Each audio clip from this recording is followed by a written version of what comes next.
साथियों, आज एक अजीब सी बात हुई।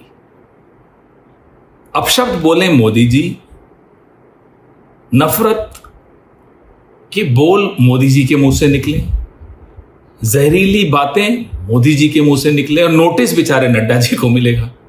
अभी नड्डा जी क्या इसलिए अध्यक्ष बने हैं कि हवाई अड्डे पे जाएं, मोदी जी को रिसीव करने, सी ऑफ करने और फिर नोटिस की इंतजार करते रहे। एक गाना था ना, अगले जन्म में मोहे बिटिया न कीजो, नया वर्जन आया है, अगले जन्म में मोहे नड्डा न कीजो।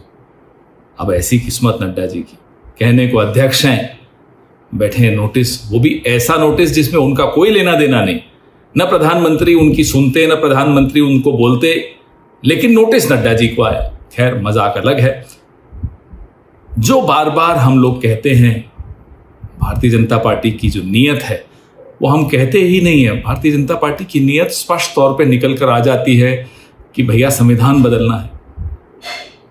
संविधान क्यों बदलना है?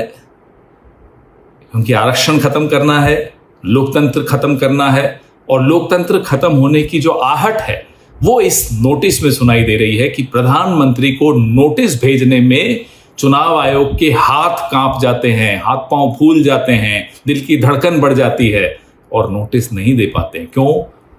क्या प्रधानमंत्री कानून और नियम से ऊपर हैं?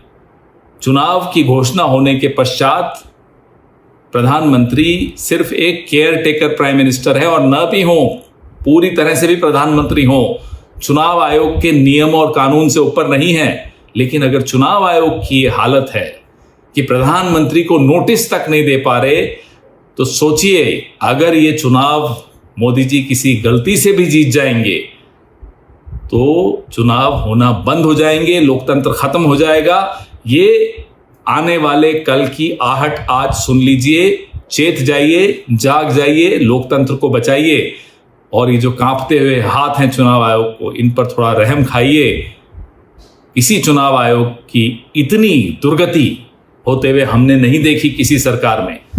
चुनाव आयोग को बचाइए, चुनाव को बचाइए, अपने वोट देने के हक को बचाइए, लोकतंत्र को बचाइए, संविधान को बचाइए और इस देश के संवैधानिक संस्थाओं को अब मुक्त कर दीजिए, पिंजरों से बाहर कर दीजिए, आजाद कर दीजिए। जय हिंद, जय कांग्रेस।